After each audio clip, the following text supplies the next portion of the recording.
learn Glover.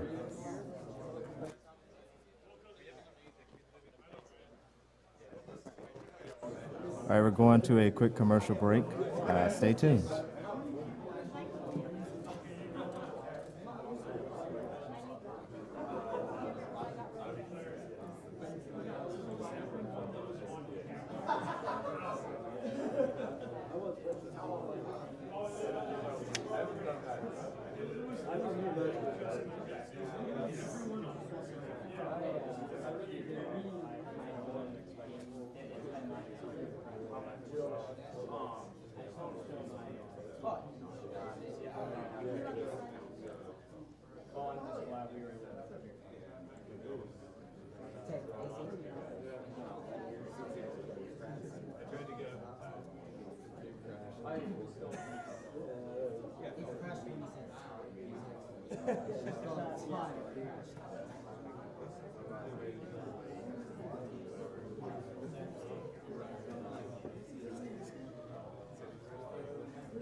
All right, everybody, welcome back to Awesome Games Done Quick 2014, raising funds for the Prevent Cancer Society. Our next game is Bastion, to be run by Vulajin.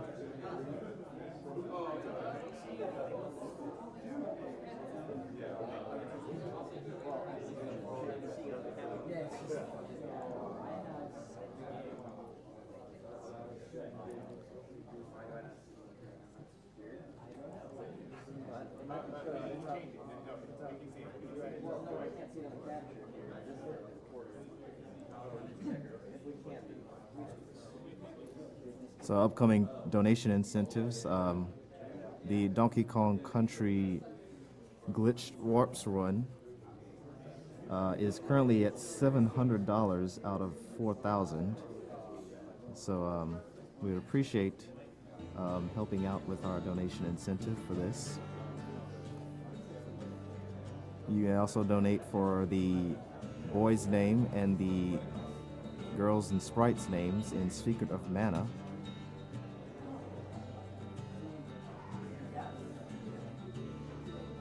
As well as which game will be played for Star Wars SNES. Currently in the lead is Super Empire Strikes Back at $1,498.63. Super Return of the Jedi at $234.99. And Super Star Wars A New Hope at $170.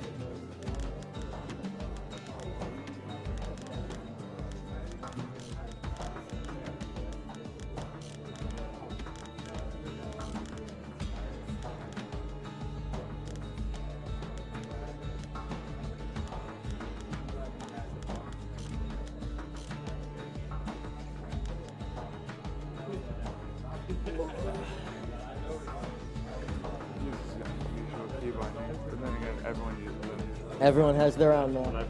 Everyone has their own. I use it.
Seems the only thing the Calamity saved for Zolf was his smoking pipe.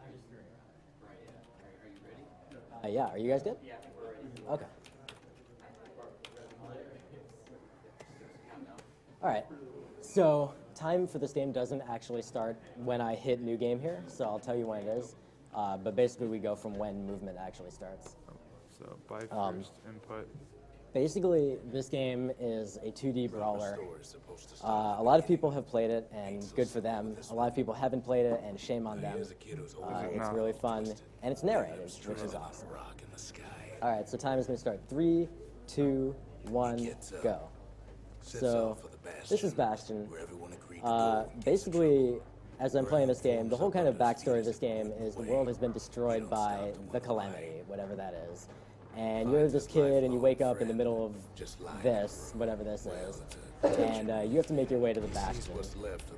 And the Bastion is basically the last refuge for the remains of humanity, pretty much.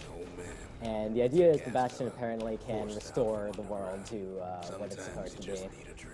In order to do that, you have to collect these items called cores and shards. And there's a total of 14 of them. And there's a total of 19 levels. 14 of the levels have cores, and 5 of them do not. Incidentally, I will constantly refer to cores and shards as just cores because they're basically the same item as far as the game is concerned. So I'll talk a little more about why this run is so short in just a minute. You might notice that I killed the bartender just there. I'm really sorry. He was already dead in my defense. And killing him spawns that shield more quickly, so it saves time. So, I mean, wouldn't you? Yes, I would. So now we're just going to kill everything in here. A lot of Bastion is based on triggers. You just have to do a particular thing as quickly as you can. And I'm failing at that right now, but that's all right. And that causes the game to allow you to progress to the next objective. So in this case, you have to kill every single thing in here, except you can leave up to 2 squirts alive. These are the little guys with squirts. And then you can exit this area. Big old fella. We should also probably mention at this point why you're using mouse control, because I'm positive a lot of people are kind of confused. I absolutely should. And I should mention one other thing as well, and that ties in very well as I go outside here. So this game has 3 modes of control. It has gamepad control using an Xbox controller or whatever you want. And it has keyboard controls using WASD, and it has mouse controls. Mouse controls are fastest, and the reason they are fastest is that using mouse move, your speed of walking gets added to the speed of rolling, which you see that I'm doing all the time. So as a result, you move about 30% faster, and it's optimal to use mouse movement. Unfortunately, that means that running this game on Xbox is just slower by default. We don't really have a category for that or anything, but I'm sure if someone wanted to run it, they would get considered separately. So there I just fell off the world, and that's a great time to talk about falling. So kind of one of the main gimmicks of this game is that as you go, the ground kind of forms up as you're going. And it's very, very easy, because I'm moving 30% faster than I should be, to just kind of go faster than the ground expects me to be going. And if I do that, I'm very likely to fall off the edge. So a lot of the speedrun of this game is just optimizing when you roll and kind of the rhythm that you use in order to avoid falling off the world. All right, so there's 2 things that are going to happen in very quick succession here. Right now, I am just waiting for a big guy to spawn. This guy is a really large gas fella. You'll see exactly what it looks like right now. I'm going to use him to boost through this game. That's not really intended. And the second thing that just happened, which I'm not going to talk about at length, is core duplication. So at the end of the first level, at the end of every level that has a core, there's a core. That's redundant. Basically, I have bound my pickup item button to mouse wheel down on my mouse. So when I go up to the core, I scroll the mouse wheel really quickly. And it turns out that the game actually detects the input twice, possibly on consecutive frames or something like that, before it actually realizes that the item has been picked up. And as a result, you can pick up 2 cores. So if you played this game before, you might be wondering what the hell is going on right here. Basically, because I picked up 2 cores, I can just drop them in when I get to the Bastion, and there's no problem. Also, as a side effect, the game knows that I've dropped in 2 cores, and it knows that I have 2 building spots available, but it doesn't realize that I need to theoretically build 2 buildings. It only requires 1. Funny story, if I go back to the Bastion right now, it'll require me to build another building, which is really irritating and time-consuming, so obviously I would not want to do that. Also, because we're not going to be going to all the levels where you get all the buildings, we're not actually able to build all 6. And as a result, if we did the wrong sequence of events, we would end up in a situation where we're sitting in the Bastion, we have 6 building spots, 1 of them is empty, we've built 5 buildings, and it is waiting for us to build a building, but we actually can't leave, and we can't build anything. And our data has already been saved, so the game is just over. Obviously, I'm not going to do that in this run because that would result in bad times. Makes time to sample spirits from my personal supply. So, you might have noticed just there that I opened the distillery and then didn't do anything. There's a very complicated way that this game handles the dialogue that the narrator has. And the kind of the long story is when you go to the Skyway, sometimes Rux will want to talk. He'll just want to tell you something about, I don't know, current events, whatever, the weather, who cares. I don't want to listen to it, and if he starts talking about it, he's going to make me wait. So I don't want to wait. So instead what I do is I get him talking beforehand. In that case, I opened the distillery and got him talking about that. And as a result, when I went to the Skyway, he was still talking about that, and when Rux is talking, he can't start saying a different thing. So that saves some time. What do you say? Something else he did there. Did 2 clips, a clip through a gate and a clip over ground that you aren't normally supposed to walk past. That's true. One of them is due to the hitboxes for the metal gates with mouse movement and rolling. You can roll through some of them at the proper angle, and because of the mouse movement, increased speed from mouse movement, you travel fast enough to go past the gap before it realizes that you should fall. Actually, funny story about that gap. You can walk over it. So recently I did a roll-less run where I just didn't roll. Like I unbound my roll key and did a run because I hate myself. And you can actually just go right over that and there's no problem. However, he's right about the gate. Basically, the rolling allows you to kind of go through places where you shouldn't be able to go. And in fact, you actually don't even need mouse movement for some of those clips. This is actually a great time to talk about those clips because this level has 2 of them, if I recall correctly. So right here, we can't do anything about those. Also, Cinderbrick Fort is a really great example, as with the previous level, of the ground just not forming up as quickly as you really want it to go. So right now we're going to pick up this weapon. This costs like several seconds to pick up, but it saves a huge amount of time in the next level. The strap musket is basically just a ton of short-range damage. So right here after the core, we can just go around that gate.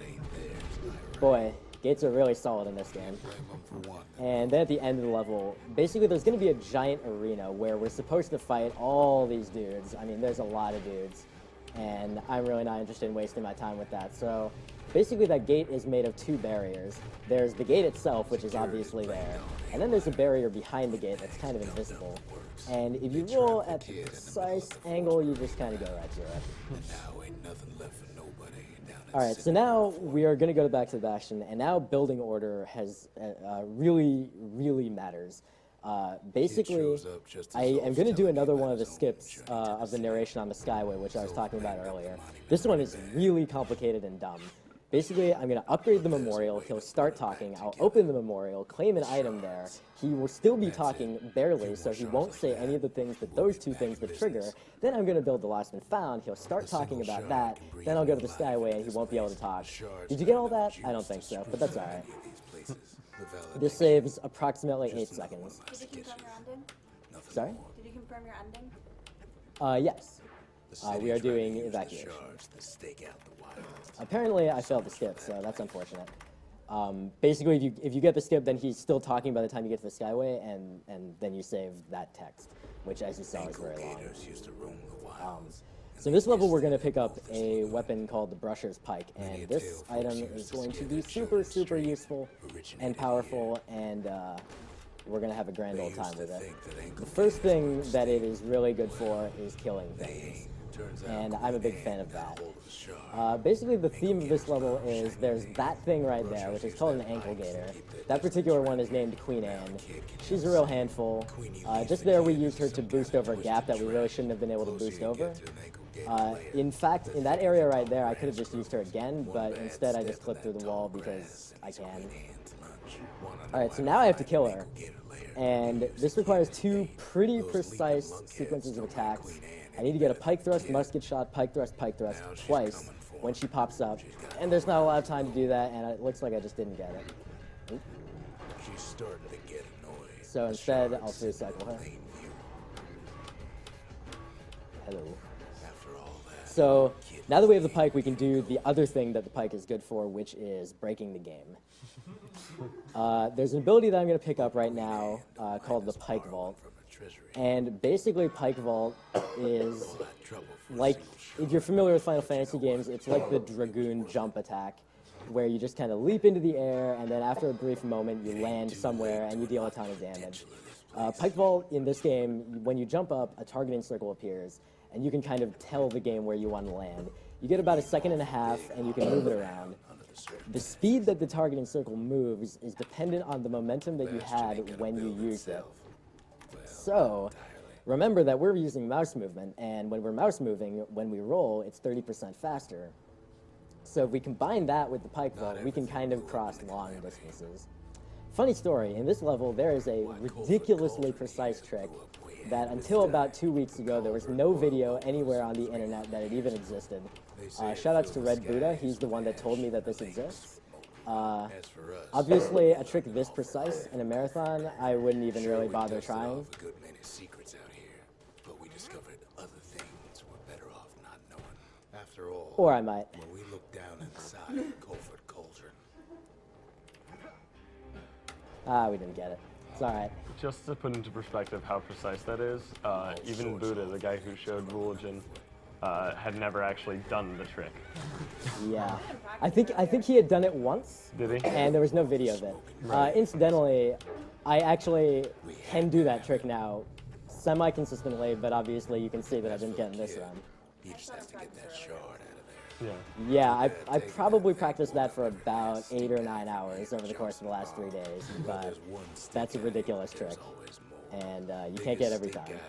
Anyway, so this is the third to last level. So remember that I said that we're doing core duplication, and because the game treats cores and shards as the same thing, basically all we need to get is any 7 cores and duplicate each of them, and then we're done with the game. Looking like the inside of a chimney. But I'm sorry. And that you would think that would mean, okay, well then just do 7 levels that have cores or shards, and you're done, right? Well, actually, I'm going to do a level that doesn't have a core or a shard.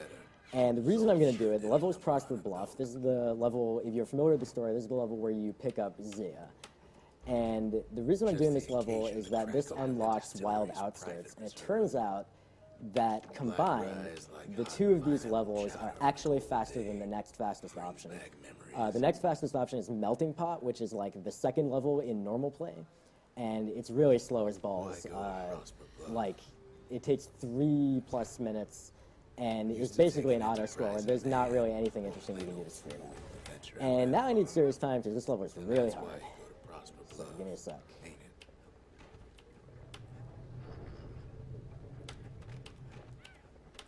So Melting Pot is a huge level where you are forced to fight a bunch of enemies, and they spawn in a particular order at a particular time after each other. Wow, dude. So This is the most times I've missed this in the last long time. All right, there we go. It's all right. So this fall is intentional. You can get across only by doing that, pretty As long much. as you're close enough to the other side. Yeah, And for now- whatever reason, like, there's random invisible platforms that'll hold you for just long enough to get a roll off. And so you can abuse that to make the game think that you fell off of a different platform. Yes. Incidentally, that very precise pike vault that I was supposed to do in Colford Cauldron relies on that. You land outside the ground, all you see is your shadow, and then you roll and everything's okay. So the item that I just picked up at the end of the level there is called the Hidebound Journal. And because you guys donated for the evacuation ending, I have to pick that item up. It's actually slower to pick it up by about 6 seconds. So normally in a speedrun, I would not get it. I would use a pike vault to skip from that last platform onto where Zia is. But it turns out that the evacuation ending is not unlocked unless you pick that item up, specifically that item. It doesn't have to do with picking up Zia. It doesn't have to do with picking up Zulf or saving Zulf at the end of the game or anything really at all. It is that journal. That is a thing that you pretty much can't find out unless you do this glitch category. Yeah, basically if you get to the end of the game without picking up the journal, then instead of a choice of endings, all you can do is the restoration. Yeah, and it still pops up the options where you have to pick one of the two. But when I say one of the two, what I mean is the one. There's only one. So this level is straightforward unless you do this. But it's all good. Alright, so now we're just going to kind of skip through everything in the rest of the level. It turns out walls in this game are not very solid. So this is actually the last level of the run, but this is not the end of the run because we have to go deposit the 2 shards, cores, whatever, it's all the same thing. And then we're going to pick an ending. So that was a decent run. Basically, once you get to this point, it's decided like what your time is. So you can't save or lose any time on the end here unless you talk to an NPC. So in the end of the game, there's an area in the heart of the Bastion where you have to choose your ending.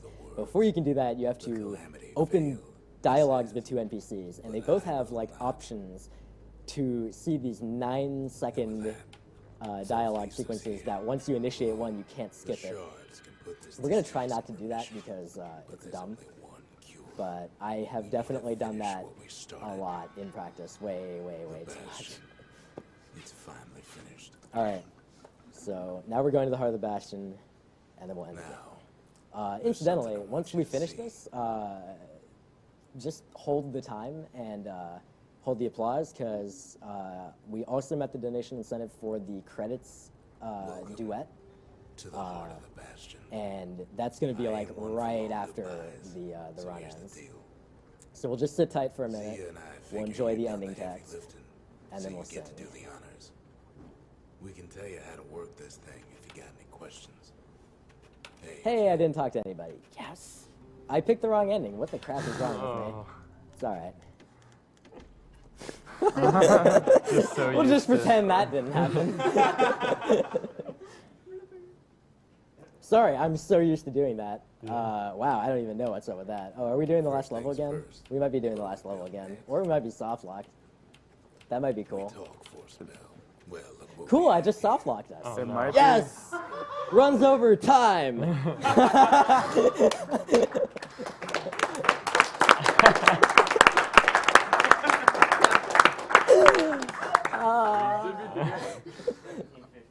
Wow, that wasn't even a good time for soft locking us. Okay, so funny story. We can't get to the credits now easily. So what we can do instead is like find someone's like iPhone and play the song and just sing it, because we do have to meet that donation incentive. We can pull YouTube. I got mine right here. Okay. Well, we can pull YouTube up on the machine. All right, awesome. I actually spent the last 2 hours learning the song.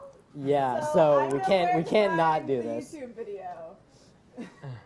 I gotta say, I was not actually expecting to do that. I was expecting a lot of different kinds of failure. I was expecting to screw up the Colford Cauldron Pike Vault, but I was not expecting to soft lock the game. Well, technically, you did already put in the last input, right? That's true, technically. So that was a finished run. Yeah. Sure, absolutely. We'll. All right, cool. We've got the thing. So we're now in full screen. If you'd like to. I really hope. I think since I got up there. Just be close enough, or should I just like remove it and hold it If you want to close? mute the other mics. Yeah. This is not quite how I expected this. Okay, so we have. You guys ready for the audio to start?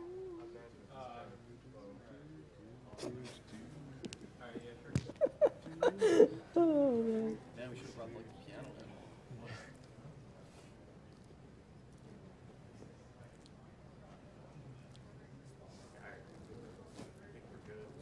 All right, hold on.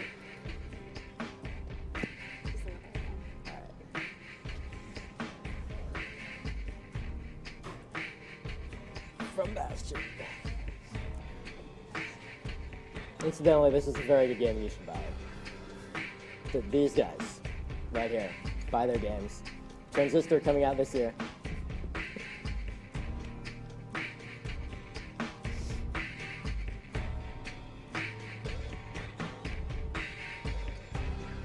I set my sail. Are you kidding me? Come on.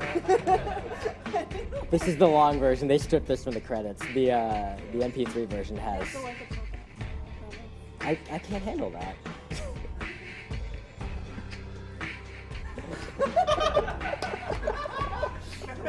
Did you just pull up the lyrics of the instrumental? Yes, that's exactly what I did. This is 3 hours long. Extended version. It's the extended edition. I set my sail. Fly the wind, it will take me back to my home, sweet home. Lie on my back, clouds are making way for me. I'm coming home, sweet home. I see your star, you left it burning for me. Mother, I'm here.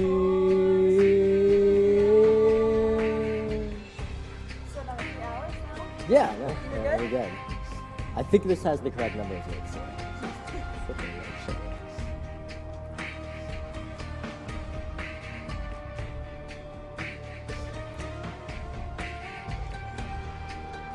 Good speed run on that. Everything went perfectly right. And if you did anything wrong there, you made all the tricks that you needed to. Did not solve I didn't get the one. I didn't get the one. Eyes open wide, feel your heart and it's glowing. I'm welcome home, sweet home. I take your hand, now you'll never be lonely. Not when I'm home, sweet home. I see your star, you left it burning for me. Mother, I'm here.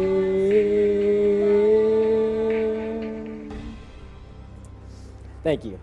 All right.